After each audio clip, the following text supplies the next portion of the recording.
ایاز محمود صاحب جو پچھلے 11-12 برس سے یہاں پیرس میں فرانس میں جرنلزم کر رہے ہیں. پاکستان سے ان کا تعلق ہے لیکن تقریباً 12 برس سے یہاں صحافت کر رہے ہیں. تو میں ان کو شکریہ ایاز بھائی, thank you so much. Please اگر آپ تشریف لائیے. تھوڑا سا ذرا ہم لاؤڈ ہوں گے کیونکہ ظاہر ہم چونکہ اس نیت سے یہاں نہیں آئے تھے کہ کیمرہ اور مائک ہوتا, لیکن یہ یقیناً ایسا موضوع ہے کہ جب میں نے سنا تو سچی بات ہے کہ بہت دیر آنکھیں نم رہیں کہ یار یہ کیسا لمحہ ہوگا اگر واقعتاً ایسا کبھی ہو جائے. مجھے نہیں معلوم کہ شرعاً کیا معاملہ ہے, اس پہ مفتیان کرام اور علماء اپنی, لیکن ایک مسلمان اور عاشق رسول کی حیثیت سے میری تو زندگی کا حاصل ہوگا یہ کہ کوئی ایسا لفظ جو پیارے آقا کی زبان مبارک سے نکلا ہو میں سننے کے قابل ہو جاؤں. تو سر آپ ذرا بتائیے, میں بھی ذرا عرض کرتا ہوں جو میں نے معلوم کیا, آپ کو میں نے 2 دن پہلے درخواست کی تھی کہ ذرا اس پہ تحقیق کیجیے, تو کیا آپ کی تحقیقات ہے, پلیز اگر آپ لوگوں سے شیئر کیجیے. بھائی سب سے پہلی بات تو یہ ہے کہ فرانس میں آپ نے جب مجھے یہ اس حوالے سے بتایا تو میں نے اس کے حوالے سے کافی تحقیقات کی, چاہے مذہبی اسکالرس ہیں ان سے ملاقات کی, ان سے ٹیلی فون پر بات کی, یہاں پہ جو سائنسی ادارے ہیں ان کی جو ویب سائٹس ہیں ان پہ جتنا مواد ہے, اور اس حوالے سے آواز کی ریکارڈنگس کے حوالے سے, اور یہ جو ایک انکشاف ہوا کہ بلکہ یہ تو ٹھیک ہے مانا جا سکتا ہے کہ آوازیں جو ہیں وہ ہوا میں منتقل رہتی ہیں, جو ہے وہ آپ کیپچر کر سکتے ہیں. اس کا امکان موجود ہے, اس کا امکان موجود ہے. ایسی تحقیق ہو رہی ہے فرانس میں, ایسی تحقیق ہو رہی ہے, اچھا ہو رہی ہے, ٹھیک ہے, اور یہ ممکن ہے. ٹھیک ہے. لیکن اس پہ سوال یہ اٹھتا ہے کہ آپ اربوں خربوں آوازوں میں اور 1400 سال پہلے کی جو آپ صلی اللہ علیہ وسلم کی آواز ہے اس کو آپ کیسے ریکارڈ کریں, یعنی بہت سارے ایسے سوالات ہیں کہ جن کے اگر ہم عقیدت دیکھیں تو وہ ایک الگ چیز ہے. جی اچھا, لیکن اس میں معافی چاہتا ہوں خطرہ کلامی ہو رہی ہے کہ اگر یہ ممکن ہے, یا جس طرح اس پر ہم ذرا تفصیل سے ایک اور ویلاگ بھی کریں گے کہ یہ تحقیق کی آوازیں ریکارڈ ہو سکتی ہے یا نہیں, یہ کہاں تک پہنچی ہے. لیکن اگر ایسی کوئی تحقیق ہو رہی ہے کہ ماضی میں جو آوازیں تھیں ان کو جو ویوز ہیں ان کو کسی طرح سے ریکارڈ کیا جا سکتا ہے, یا جن آوازوں نے قریب کی چیزوں سے ٹکرا کر اپنا کوئی کمزور سا فٹ پرنٹ چھوڑا ہے اس سے ان آوازوں کا کچھ حاصل کیا جا سکتا ہے ریکارڈ یا نہیں. اگر ایسا ہو بھی تو فرانس جیسے معاشرے میں یا فرانسیسی قوم سب سے پہلے خطبہ حجۃ الوداع کو کیوں ریکارڈ کرنا چاہیے, یہ منطقی ہے یا اس پر کوئی تحقیق کیا ہو؟ سب سے پہلا پوائنٹ ہے نا وہ یہ ہے کہ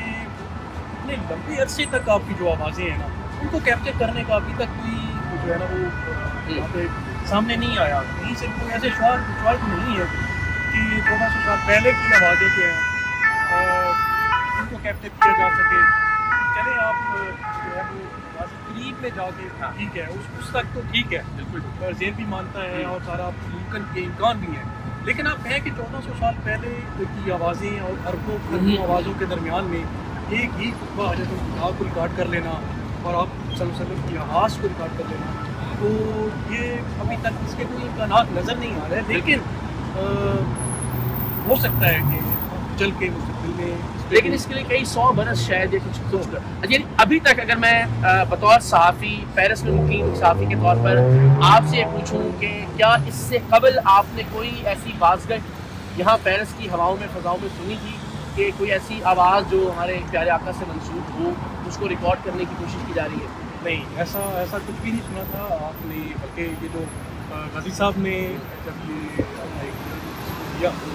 اس میں جب انہوں نے اس بات کا ذکر کیا تو اس کے بعد جیسے آپ نے پہلے آپ نے کہا کہ ہمارے لیے اس سے بڑی اور سعادت اور کی بات کیا ہو سکتی ہے, تو باقی جب ہم نے یہ بات ساری باتیں سنی تو ہماری بھی ایک جو ہے بالکل اس کو تسکین اور وہ ایسے شاید کچھ ایسا ہو رہا ہو, ہم جیسے گناہ گار, ہم جیسے خطا کار, ہماری سماعتوں سے کوئی ایک ایسا لفظ ٹکرا جائے جو ہماری ہر مسلمان کی خواہش ہے, اور اس سے بڑی خواہش اور اس سے بڑی سعادت اور وہ کوئی نہیں سکتی بے شک. لیکن کیا بھائی ابھی تک ایسے کوئی خواہش نہیں ہے, اور ابھی آپ نے جیسے ذکر کیا کہ انہوں نے 1992 میں ان سے ملاقات کی, پھر 2002 میں ان کی ڈیتھ ہو گئی سب پہ, پھر اس کے بعد اتنی عرصے کے بعد 30-35 سالوں کے بعد پھر انہوں نے یہ بات جو ہے اس کا ذکر کیا. تو یہ ساری چیزیں اگر دیکھی جائیں تو سوال یہ نشان ہے,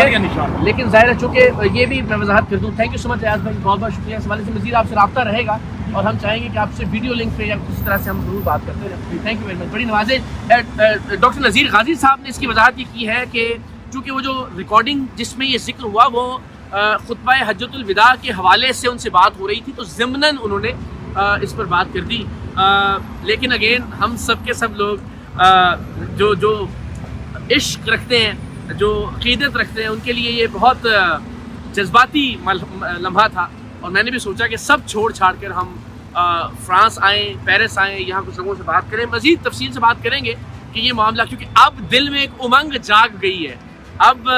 ایک خواہش بیدار ہو گئی ہے، اب ایک تمنا نے انگڑائی لی ہے کہ ہم گناہ گار، ہم خطا کار، ہم عاصی، ہم اپنی زندگیوں میں اگر سن سکے پیارے آقا صلی اللہ علیہ وسلم کی زبان سے نکلا ہوا